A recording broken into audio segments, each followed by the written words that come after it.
Thanks, Ricky. Thanks, the band.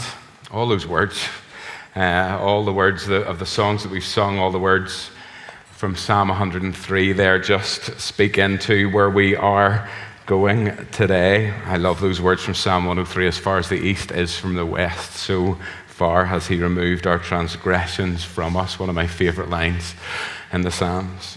We are in Matthew, as you know. Over the summer, we are in chapter 16. So let's take some time to read our passage this morning. We're reading from verse 13 to verse 20. It should be behind me on the screen. When Jesus came to the region of Caesarea Philippi, he asked his disciples, "Who do people say the Son of Man is?"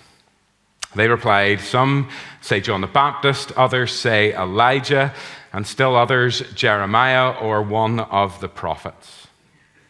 "But what about you?" he asked. "Who do you say I am?" Simon Peter answered, "You are the Messiah, the Son of the living God." Jesus replied, "Blessed are you, Simon, son of Jonah, for this was not revealed to you by flesh and blood, but my Father in heaven. And I tell you that you are Peter, and on this rock I will build my church, and the gates of Hades will not overcome it. I will give you the keys of the kingdom of heaven. Whatever you bind on earth will be bound in heaven, and whatever you loose on earth will be loosed in heaven." And then he ordered his disciples not to tell anyone that he was the Messiah. From that time on, Jesus began to explain to his disciples that he must go to Jerusalem and suffer many things at the hands of the elders, the chief priests, and the teachers of the law, and that he must be killed and on the third day be raised to life. Peter took him aside and began to rebuke him. "Never, Lord," he said, "this shall never happen to you." Jesus turned and said to Peter, "Get behind me, Satan.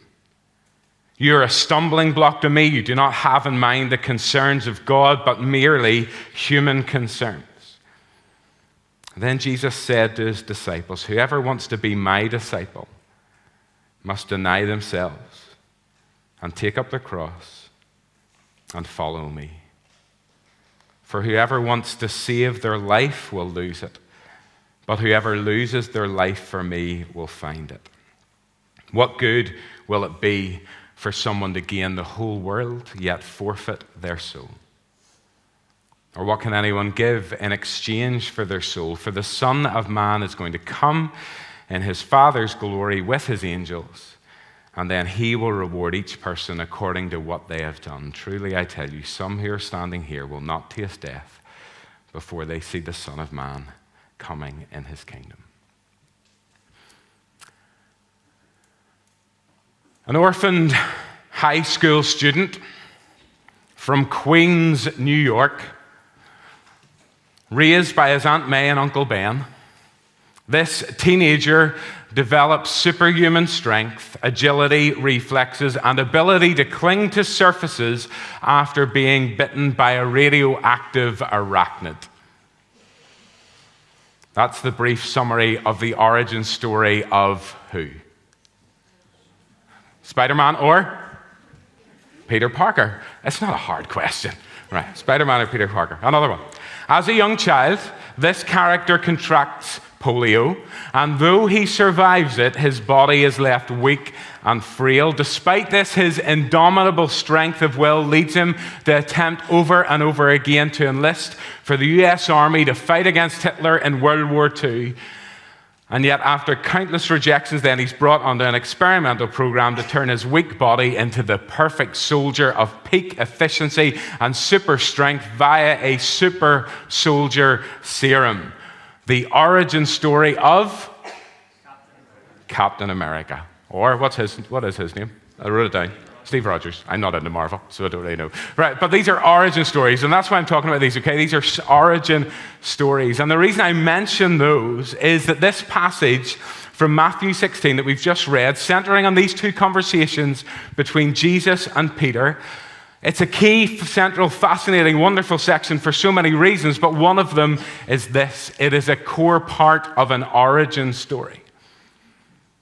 Not the origin story of a superpowered person, but the origin story of a superpowered people. The church. Christ Church, the Church of Jesus Christ. Here's the first mention of church in the New Testament, making this a key part of our origin story, where we begin, where we trace our roots back to. When Jesus says, "And I tell you that you're Peter, and on this rock I will build my church." That's the first time we hear this word mentioned in the New Testament. This is part of our origin story. It's a core part of it. And this section that we've read actually sits right at the center of Matthew's gospel, not in terms of chapters, 16 out of 28, not in terms of word count either, but in terms of the arc of the story. We see this marked by Matthew by the phrase in verse 21 when he says, "From that time on." That's him highlighting a shift in the geography. Most of the story so far has taken place in the north, in Galilee, and now we're turning our faces and turning towards Jerusalem in the south and Jesus' journey there, but also a shift in the story as we begin to move towards what Jesus talks about in the second half here, his suffering, his death, and his resurrection. And this shift, this pivot, sits on top of this hinge of Jesus' question to the disciples and Peter's response to that question. "Who do you say I am?" "You are the Messiah, the Son of the living God." So lots we could look at this morning, a lot in these. This is, whenever I was going through it, really 2 talks. But I'm just going to focus in on 2 things from this passage, which show us very clearly, when we strip everything else back, and we like to add a lot on to our Christianity, to our following of Christ, but when we strip it all back, what is at the very core of being a Christian, of being a part of Christ's church, of being part of Christ's kingdom? And first we have the confession of the kingdom, and then we'll see the pattern of the kingdom. The confession of the kingdom, and then the pattern of the kingdom. Let's begin with the confession. The eagle-eyed among you might have picked up that this conversation recorded in verses 13 to 20 takes place in the unusual and intriguing location of Caesarea Philippi. And Caesarea Philippi was a 2-day walk north from Galilee. It was a place where Herod had given this place to his son Philip, the tetrarch. That's why it's called Philippi, and then Caesarea, because he wanted to pay homage and honor to Caesar. He was given this as his 16th birthday present. Actually, that's not a bad present for a 16-year-old, is it? But this was a place, a location most known for pagan worship of gods like Baal and especially Pan. And lots of temples to those gods were dotted around, and all the accompanying practices would be part of that, temple prostitution and all of those sorts of things. This was not the most obvious choice for Jesus to take the disciples on a discipleship retreat, to get away from the crowds and have some uninterrupted time and conversations. It was a strange choice. But there is one point about Caesarea Philippi that is worth noting. There, at the base of Mount Hermon, where the city is built, was a limestone cave. And emerging from that cave were these powerful waters from a powerful spring, a large spring. And the Greeks who settled there believed that in this cave was an entrance, was a gateway to the evil and dark powers of the underworld, and they called that cave the gates of Hades, the gates of hell. It's with this background, it's with this hive of worship of false, dead gods that Jesus asks the question, "Who do you say I am?" And Peter responds with the confession, "You are the Messiah, the Son of the living God." So remember that background as we go through this. Jesus starts off the conversation by asking the disciples who the people, the crowds, have been saying he is. Notice what they are saying and what they're not saying. Some say John the Baptist, some say Elijah, or some say Jeremiah, or one of the prophets. After all of Jesus' teaching so far up to this time, all of his miracles, all of his healings, the people have come to the conclusion that he is more than just a rabbi, but they've only gone as far as to put him in the category of prophet, sent by God to be God's mouthpiece, his spokesperson to the powers of injustice. So they haven't quite got there yet. And then Jesus turns directly to his disciples and asks the question right at the heart of this Gospel of Matthew, the question right at the heart of the Gospel itself, and the question right at the heart of ultimate reality, actually. The most important question any person will ever respond to, the most important question you and I will ever respond to. Who do you say I am? Who do you say I am?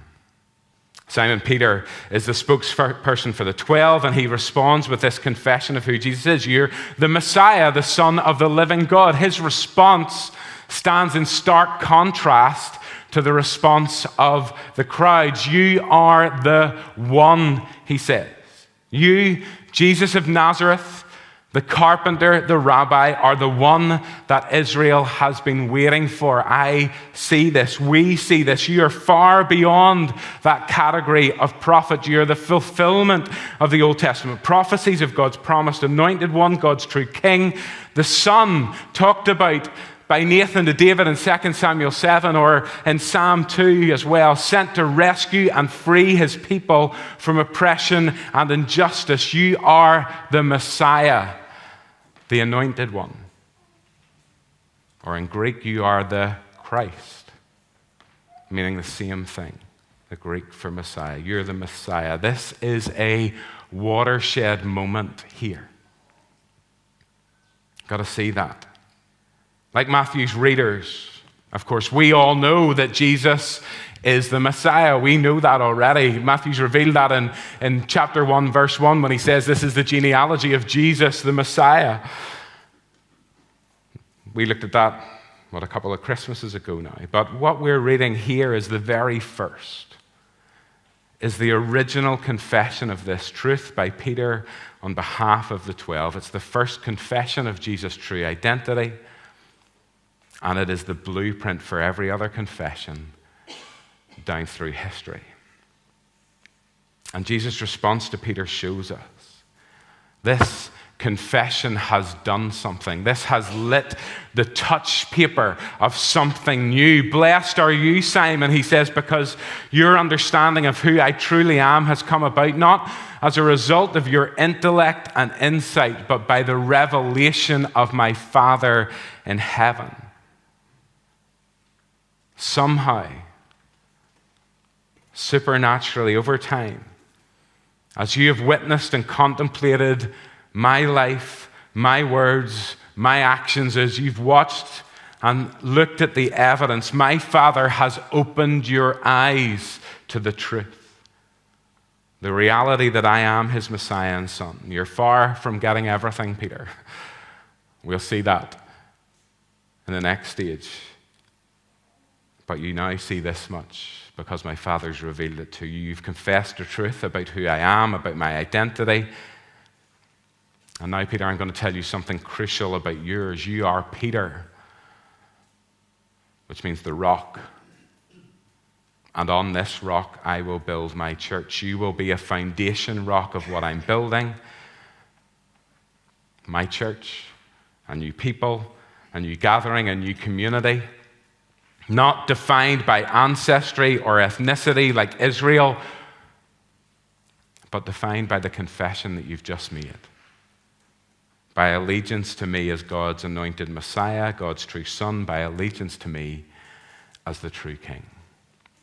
And I'm going to give you authority, he says.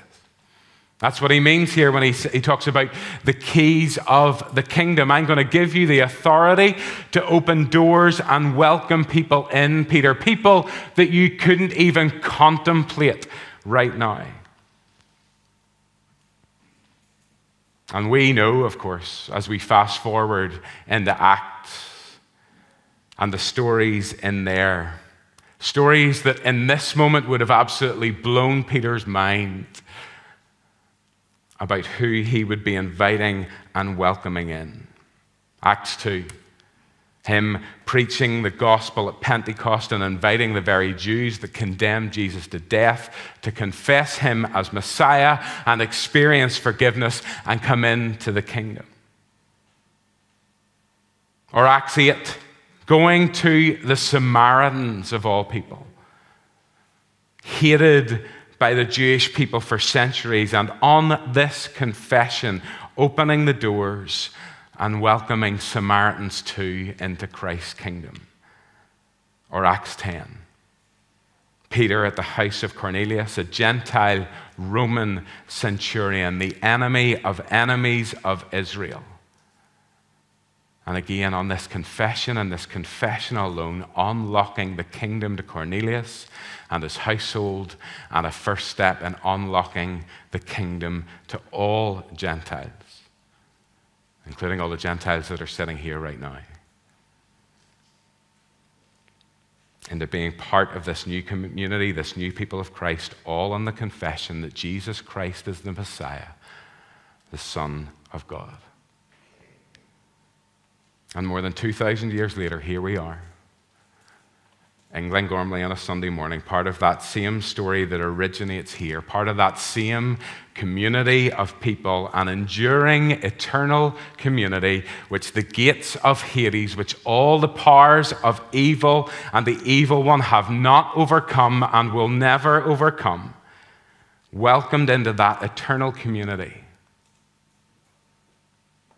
Not on our ancestry, not on our ethnicity, not on our merit, our behavior, our goodness, anything we have done or achieved, but only by grace, on this confession of faith alone. The kingdom is opened up to us when we say, "You are the Messiah, the Son of the living God." And we get to invite, and we get to welcome others in on the same basis. And yet so often we make it far more complicated than that. We create hoops to jump through that just aren't here. It's far more simple. What is your answer to Jesus' question, "Who do you say I am?" What's your response? Because it's your answer to this question that ultimately defines you. It's your answer to this question that defines your identity, that defines the community that you're a part of, that defines your present, your future, and that defines your eternity. That's the confession of the kingdom. And then we move on. So much more we could talk about there, so much more, but we move on now to verses 21 to 28, and we're shown the way, or we're shown the pattern of that kingdom here. And like Peter, we might not initially respond positively to what Jesus has to tell us, but the question is raised very clearly here. Are we prepared on this confession that Jesus is the true king to actually listen and follow that true king? That's the question at the heart of what is here. And in these verses 21 to 28, we have a second conversation, a new conversation. A conversation where Peter, who seemingly just a moment ago was the rock, has now all too quickly become the stumbling block.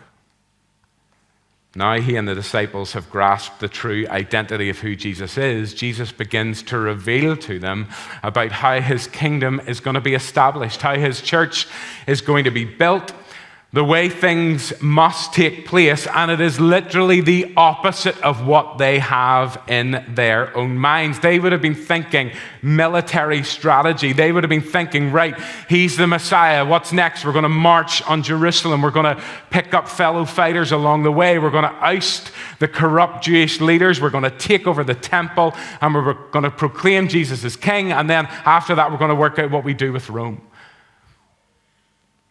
It's all military. It's all victory. That's what's in their mind. And the positions that will go with that. The role that they have to play. And then Jesus turns here and tells them, that's not the way it's going to be. That's not my way. That's not God's way. Yes, we're on our way to Jerusalem. But we're on our way there not for me to conquer, but to suffer. Not for me to triumph, but for me to die. And the disciples hear all this. Jesus does mention his resurrection, but it's like the first part of this has just swamped anything he says after, and they don't seem to pick up on that at all. And they're shocked, they miss it altogether. Jesus says, I will be king. That will happen, but not according to the program or the timetable that you have in mind. I will be exalted. In Paul's words in Philippians 2, at his name every knee will bow, but only after, Jesus says, my suffering, my humiliation, my death. The pattern is suffering, then glory. That's the pattern of my kingship and my kingdom. Peter's head must be ready to explode. This just does not compute in his frame of reference, in his understanding. And even though it's Jesus who's told him, the one who he has just confessed as Messiah, he refuses to accept that this could be true. And the text says that he rebuked Jesus, and a disciple rebuking his rabbi, claiming, which is what Peter is doing here, I know better. You must be wrong. That was utterly disgraceful. But that's what Peter did. No way, Lord. Never. This will never happen to you. And Jesus' response, that's pretty stark, isn't it? Get behind me, Satan. Imagine Peter's face, the other disciples' faces when Jesus says these words. You are a stumbling block to me. He says, you're doing Satan's work for him. You're seeking to trip me up from God's purposes just to fit in with your thinking. You're far more concerned with your own agenda than you are with God's. You don't see that this is the upside down, inside out way of my kingdom. You are blinkered, you're short-sighted, you are cloudy lensed all at the same time. And in your arrogance, you've gone out ahead of me. Disciples never did that with their rabbi. You need to get back behind me, Jesus says, in your rightful place as a disciple, and trust my guidance and trust my leading and my direction. Trust my 2020 vision and not your own. However strange, however countercultural, however weak, however failing, however defeated that appears to be, you need to trust, because this is the way my church will be built. And it will be built, Peter. This is the way my kingdom will be established, and it will be established. This is the way that evil and death must be defeated. This is the way of eternal victory and glory and majesty for me and for my church via my suffering and my death.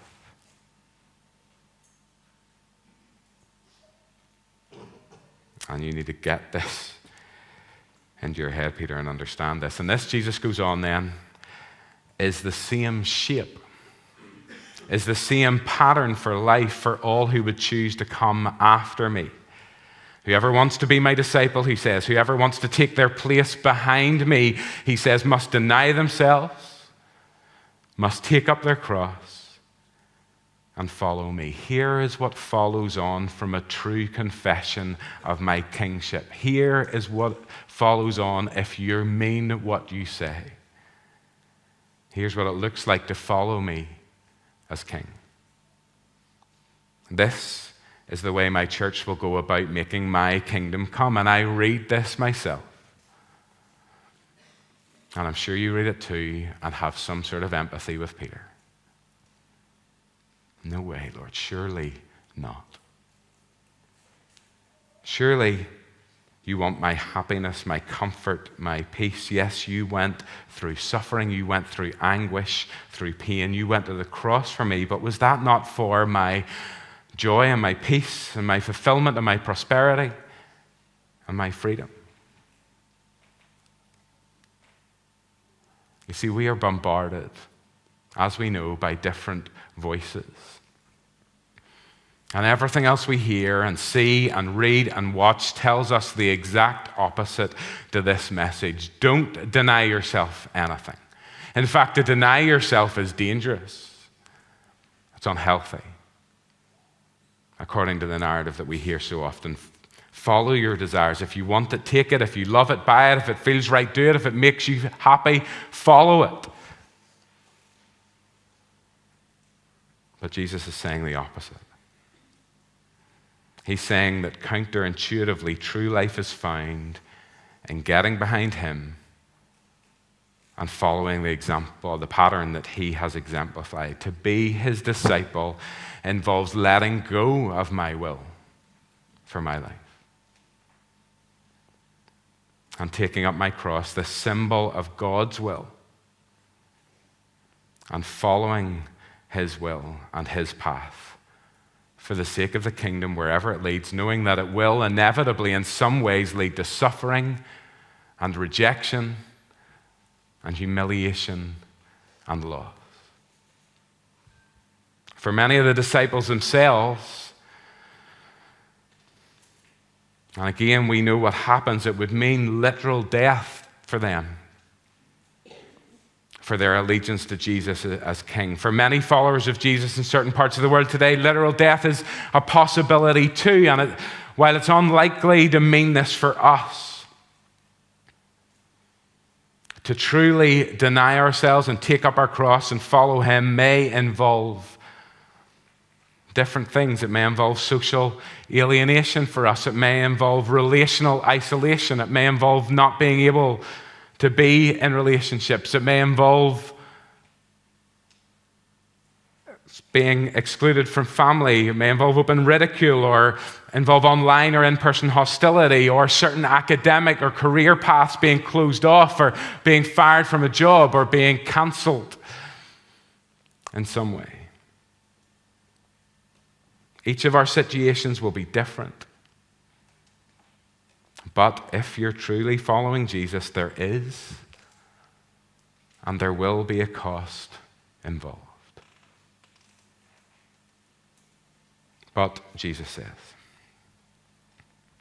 and this is so important, whatever the cost is, whatever the cost to you for denying yourself and taking up your cross and following him, it is worth it. He is worth it. A life lived with him,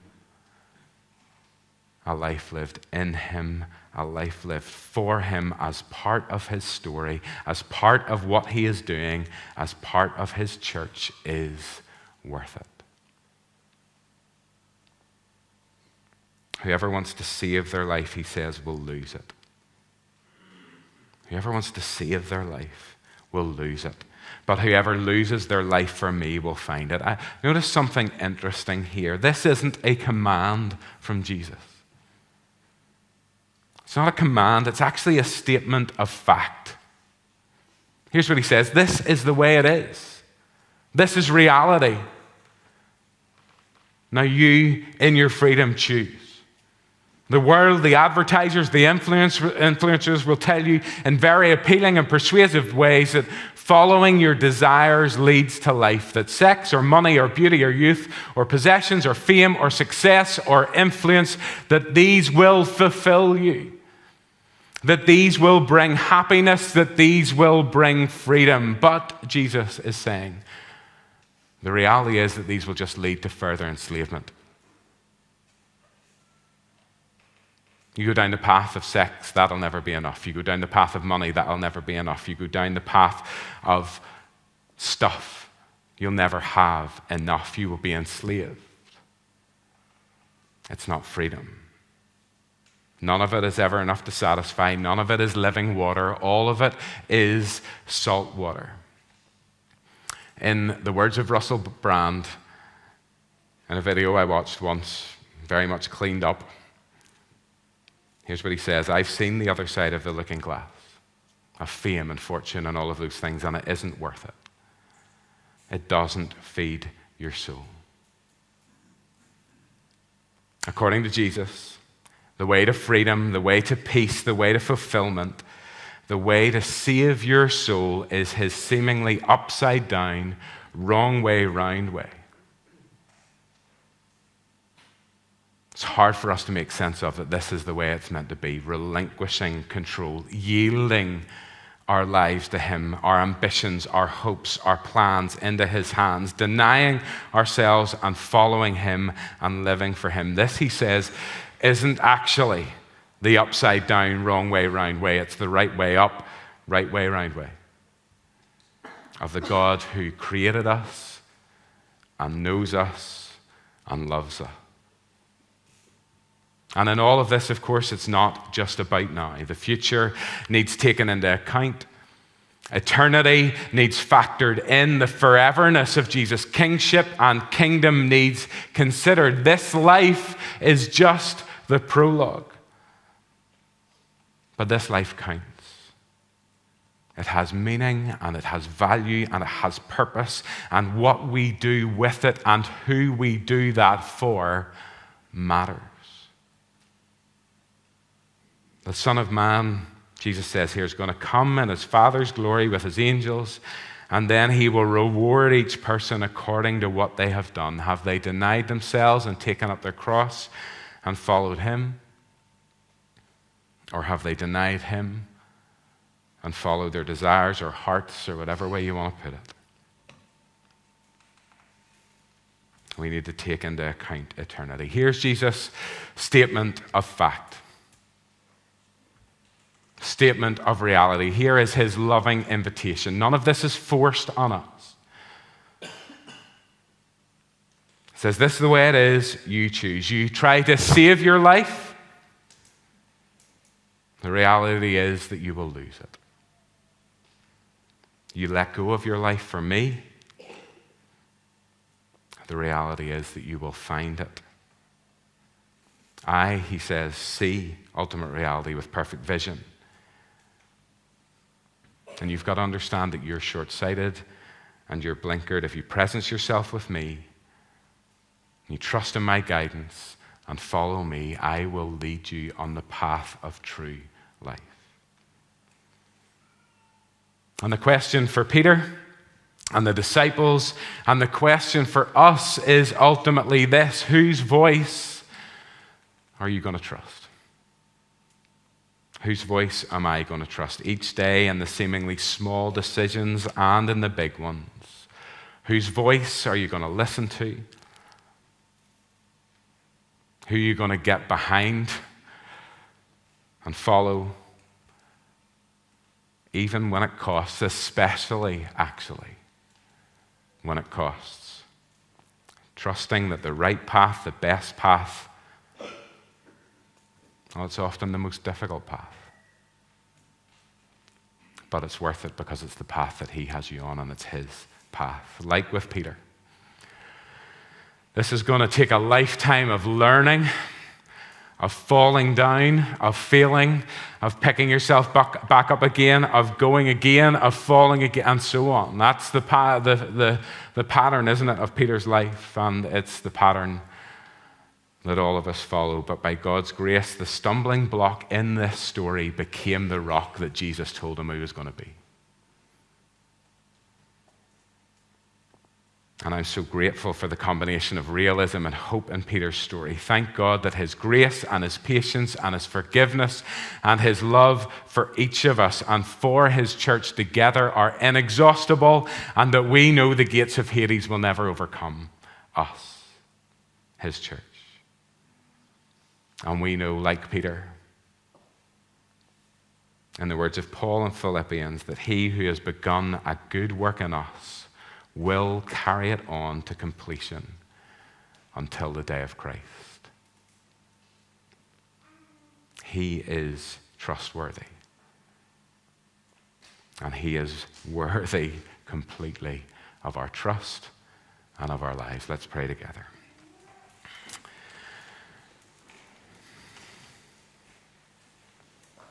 Father, thank you for all that is in this story this morning. For your grace, for your mercy, for your love. For the invitation of your kingdom to all by grace. Not based on anything that we have done, not on our merit in any way, but simply in confession and trust that you, Jesus, are the Messiah, the Son of the living God. And your kingdom has been unlocked and opened up to us on that basis and that basis alone.